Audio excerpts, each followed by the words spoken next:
A high-profile confrontation in a bustling mall, a mysterious letter, and an unexpected act of kindness. This is a story that starts with judgment, but ends in a way no one could have foreseen. When the mall manager confronted a man in a MAGA hat, he had no idea it was Elon Musk himself. What unfolded next shook the crowd, sparked a viral sensation, and left everyone questioning their assumptions.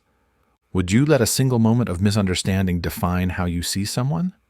Stay tuned. The twists and turns of this story will surprise you. Thank you for watching. If you love heartwarming and thought-provoking stories like this, don't forget to subscribe to our channel for more unforgettable moments. Thank you for supporting the channel, and there will be many interesting stories. Subscribe to the channel to receive the latest videos. Wish you happiness and peace. It was an ordinary Saturday afternoon at the bustling Riverbend Mall in Springfield, Illinois. Families strolled along, children tugged at their parents, and the tantalizing aroma of cinnamon pretzels wafted through the air. Everything was business as usual until one man stepped inside. A figure in a sleek black blazer and jeans walked through the automatic doors near the food court. His face, strikingly familiar, immediately drew curious glances. Atop his head sat a bright red cap emblazoned with MAGA, a stark contrast to the polished atmosphere of the mall. Whispers rippled through the crowd like wildfire. "Is that Elon Musk?" a teenage boy muttered near the fountain, phone poised to snap a photo. "No way," his friend murmured, though he too began recording. Within moments, the mall's regular chatter was punctuated by gasps and hushed speculation. The man appeared unbothered, strolling leisurely past store windows as if he had all the time in the world. He paused at a drone kiosk, his expression contemplative behind reflective sunglasses. Meanwhile, in the mall's administrative office, Mark Benson, the center's manager, was wrapping up a routine meeting with staff. Known for his no-nonsense demeanor and dedication to maintaining the mall's neutral atmosphere, Mark strictly adhered to its policies, one of which prohibited political displays in public spaces. A knock at the door interrupted his closing remarks. Susan, a security supervisor, entered, her face tense. "Mark, you need to come out here," she urged, her hands fidgeting nervously. "What's going on?" Mark asked, already rising from his chair. "Elon Musk, or someone who looks a lot like him, is here, and he's wearing a MAGA hat." Mark's brow furrowed. "You've got to be kidding me." "I wish I was," Susan replied with a sigh. Grabbing his radio, Mark instructed, "All right, let's deal with this quickly." By the time Mark reached the main floor, a small crowd had formed. People craned their necks, whispered among themselves, and snapped photos with their phones. The man had wandered into a bookstore, flipping through a volume titled "The Future We Build on Artificial Intelligence." Mark clenched his jaw, his polished shoes clicking against the tiled floor with deliberate authority. "Excuse me, sir," Mark said, his tone measured but firm. "May I have a word with you?" The man turned slowly, lowering his sunglasses. His face, whether it was Elon Musk's or not, was eerily similar. The crowd fell silent. "Yes?" His voice was calm, carrying an undercurrent of quiet authority. Mark's gaze flicked to the red hat. "I must ask you to either remove the hat or leave the premises. We have a strict policy to keep the space politically neutral." The man raised an eyebrow, a faint smirk playing on his lips. "Politically neutral?" he echoed softly. "Yes, sir," Mark reiterated. "Political attire can be polarizing, and we aim to ensure everyone feels comfortable here." The man's smile lingered, faint but perceptible. "Interesting policy," he remarked, standing his ground. "But I have no intention of removing this hat." The murmurs in the crowd grew louder, with some onlookers openly recording the exchange. Mark could feel the weight of their stares and the pressure of countless phones capturing every word. "Sir, I am politely requesting this," Mark said, his voice tightening. "If you don't comply, I'll have to involve security." The man crossed his arms, the red hat gleaming under the bright lights. "Do what you need to do," he replied evenly. Mark brought his radio to his lips, the static crackling as he called for backup. The tension in the air thickened as the seconds ticked by. The crowd swelled, with mothers pausing their strollers, teens leaning over the second-floor railing, and even pretzel stand workers abandoning their posts to catch a glimpse. When 2 security guards arrived, the situation had reached a boiling point. Jack, a towering figure, positioned himself beside Mark with arms crossed. Lila, a younger guard, looked uneasy, her eyes darting between Mark and the man in the red hat. "Sir," Mark said again, his voice firmer now, "this is your final warning. Remove the hat or leave the premises." The man locked eyes with Mark, his gaze sharp but not menacing. "And what happens if I don't?" he asked, his tone low yet challenging. "We'll have to escort you out," Jack interjected, stepping forward. "Escort me? For wearing a hat?" The man arched an eyebrow and let out a dry chuckle. "Do you hear yourselves?" The air was taut with anticipation as the crowd watched, holding their breath for what would happen next. The murmurs in the crowd grew louder. A middle-aged man in a denim jacket shouted, "Let him wear the hat. It's not hurting anyone." A young woman raised her phone higher and yelled, "Exactly. This is ridiculous." The man in the red cap stepped toward Mark, his movements slow and deliberate, yet devoid of aggression. "Tell me something, Mr. Manager," he said, his voice low enough that Mark had to lean in to catch his words. "Is this really about the hat, or is it about who you think I am?" For a fleeting second, Mark froze. The pointed question hit like a jolt, catching him off guard. He straightened his posture, his throat dry as he forced out a curt reply. "This isn't personal, sir. Rules are rules." "Rules are rules," the man repeated softly, almost to himself. He removed his sunglasses, revealing piercing blue eyes that left the crowd momentarily breathless. There was an audible intake of breath, as if everyone had been collectively holding it. "Oh my God, it's him!" someone whispered loudly. "Elon Musk!" a teenage girl shrieked, her voice cracking with excitement. The man offered a faint smile, one that neither confirmed nor denied the claim. He stood there, letting the moment speak for itself. Mark could feel beads of sweat rolling down the back of his neck, dampening the collar of his shirt. This situation wasn't in his job description. He wasn't just managing a mall anymore. He was standing at the center of a spectacle, spiraling out of control. "I'm asking you again," Mark said, his voice trembling slightly. "You can either remove the hat or leave the premises." The man's smile faded. He tilted his head as if weighing his options, then replied in a calm yet defiant tone, "No." Jack, the burly security guard, stepped forward, his hand outstretched to grab the man's arm. But the man stepped back, his voice rising to cut through the buzz of the crowd. "Are you planning to force me out? Go ahead, let the world see." The crowd erupted.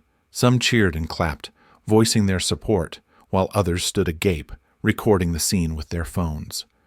A few shouted at the security guards to back off, while others defended the mall's policy. Lila, the younger security guard, edged closer to Mark and whispered anxiously, "What do we do now?" Mark hesitated, torn between his options. He knew that no matter what decision he made, he would upset someone. And this incident would be plastered all over social media before the sunset. Before he could respond, the man raised a hand, gesturing for silence. Gradually, the noise subsided, and every eye turned toward him. "There's no need to make this harder than it has to be," he said, his voice steady, yet commanding. He turned to Mark. "But before you make your decision, perhaps you should hear why I'm here." The crowd leaned in, curiosity piqued. Even Mark, though irritated, couldn't help but listen. "All right," Mark said after a long pause. "Go on. But if this is some kind of stunt—" "You'll understand soon enough," the man interrupted, his voice brimming with confidence. He clasped his hands together, took a step forward, and began speaking, his voice resonating across the atrium. "People think this is about a hat," he started, his gaze sweeping over the crowd, making eye contact with several onlookers. "But it's not. It never was just about a hat." The murmurs ceased entirely. Phones remained pointed at him, capturing every word. The crowd had grown even larger, spilling into nearby hallways and shops. Some employees leaned against their counters, captivated, while others stood in doorways, unable to look away. He turned back to Mark, his gestures calm yet deliberate. "You're just doing your job, enforcing policies, maintaining order. I get it, but sometimes the rules we cling to cause more harm than good." "Look," Mark interjected, his patience thinning, "I don't know what point you're trying to make, but—" "Let me finish," the man said, raising his hand again. His tone was calm, but brooked no argument. The crowd collectively reacted with a resounding "ooh," as if they had just witnessed a mic drop moment. Mark swallowed his rebuttal, folding his arms and signaling for the man to continue. The man took a deep breath, his eyes scanning the sea of faces before him. "Imagine this," he began, his voice steady but charged with emotion. "You see someone walking down the street wearing something you don't agree with. Maybe it's a hat, a shirt, or even just the way they look. It makes you uncomfortable, and you decide they don't belong in your space." His words resonated, each syllable deliberate and heavy. A few in the crowd nodded subtly, while others shifted uncomfortably. From the midst of the crowd, a voice called out unexpectedly, "But why that hat? Why here?" And it came from a young woman in a striped sweater, her phone still trained steadily on him. The man smiled faintly, his gaze locking onto hers. "Good question," he replied. "Let me explain." He turned his attention back to Mark, his sharp eyes narrowing slightly. "But first, tell me, Mr. Manager, what is it that people are truly afraid of when they see this hat?" The murmurs grew louder, curiosity beginning to overtake doubt. Even Mark, despite his frustration, found himself leaning forward slightly, though he fought against the impulse. "Why are you here?" another voice shouted from the back. "What's the big deal?" "Oh." The man chuckled softly, though his expression carried a weight that belied the humor in his tone. "I'll tell you," he said, "but first, let me ask this. What would you do if everything you thought you knew about someone changed in an instant? Would you listen to them, or would you dismiss them because of what they're wearing?" His question hung in the air, heavy with unspoken meaning. Some in the crowd avoided his gaze, visibly unsettled, while others leaned in closer, eager to hear more. Mark opened his mouth to respond, but before he could utter a word, the man reached into his pocket and pulled out a neatly folded piece of paper. Holding it up for all to see, his expression turned somber. "This," he said, unfolding the paper slowly, "is why I'm here." The crowd surged forward, craning their necks to catch a glimpse of the document. Phones zoomed in, recording every detail with precision. "What is that?" someone shouted. The man's face softened, his voice lowering just enough to compel silence. "It's a letter," he said, "from a young woman who works here. She wrote to me asking for help, and that's why I came." The whispers spread through the crowd like wildfire. A letter? From someone at the mall? The idea seemed bizarre. People exchanged puzzled glances, but no one dared lower their phones. Mark stepped closer, arms crossed tightly over his chest, his shoulders rigid. "A letter?" he asked. "And what does that have to do with you, or this situation?" The man fully unfolded the paper, his eyes scanning it briefly before looking up at the crowd again. His tone softened, carrying a sense of sincerity. "This letter is from a young woman named Emma," he said. "She's 21 years old, works in the food court, and dreams of one day going to college." A gasp escaped from somewhere in the crowd. Near the back, a young woman wearing a green apron froze mid-step, a tray of napkins trembling in her hands. Her face paled as recognition dawned. "Oh no," she whispered, her voice barely audible, her hands shook. "Emma wrote to me," the man continued, "because her family is drowning in medical bills for her mother. She's working 2 jobs just to keep the lights on, and despite everything, she's still trying to save up to attend a community college." The atmosphere shifted palpably. The initial tension gave way to a wave of empathy. Even Mark felt his tightly coiled nerves begin to unwind, replaced by a knot of unease in his stomach. "But what does this have to do with you?" Mark asked, his tone quieter than before. "Why would she write to you?" The man smiled faintly, his eyes meeting Mark's with an unyielding intensity. "Because she believed I could help," he said simply. Raising the letter again for all to see, he addressed the crowd. "Emma didn't send this letter to just anyone. She sent it to me, Elon Musk, and yes, I am him." The crowd erupted into chaos. Gasps of shock mingled with shouts of disbelief as phones zoomed in on the man's face, comparing every feature to the familiar images from the news. "I told you, it's really him," a teenager yelled. "No way, this is insane," someone else murmured.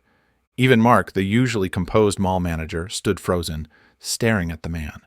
There was no denying it anymore. This was Elon Musk. He struggled to piece together the whirlwind of events. "Wait, what?" he finally managed to say. Musk chuckled softly and shook his head. "You didn't believe me before, and I understand. It's not every day something like this happens at a mall." Turning to the crowd, his voice grew stronger, carrying over the murmurs. "Emma's letter moved me deeply. She didn't ask for money. She asked for advice. Advice on how to balance her dreams with the weight of her family's struggles." At the back of the crowd, Emma stood frozen, trying to hide behind a vending machine. But the crowd had spotted her. Heads turned, fingers pointed, and whispers grew louder. Her cheeks burned with embarrassment. "Emma," Musk called gently, his eyes scanning the crowd until they landed on her. "There's no need to hide. Come here." Emma hesitated, her heart pounding in her chest. A co-worker nudged her shoulder, whispering words of encouragement. Finally, with trembling hands, she stepped forward. Her green apron was still tied tightly around her waist as the crowd parted to let her through. Musk smiled warmly and held out the letter to her. "You were brave to write this," he said, "and you were right. I want to help." Emma stared at him, her eyes wide with disbelief. You actually read it?" she stammered. "I didn't think anyone would."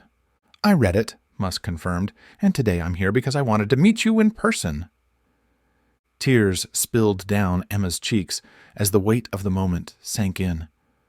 "I don't understand," she said, her voice trembling. "Why would you care about someone like me?" Musk placed a reassuring hand on her shoulder, his gaze steady and voice filled with conviction. "Because people like you are why I do what I do. You are the future, and you deserve a chance to build something incredible." Applause broke out in the crowd, with a few wiping away tears as they watched the touching moment. Even Mark, still grappling with the day's events, found himself clapping hesitantly, swept up in the emotion.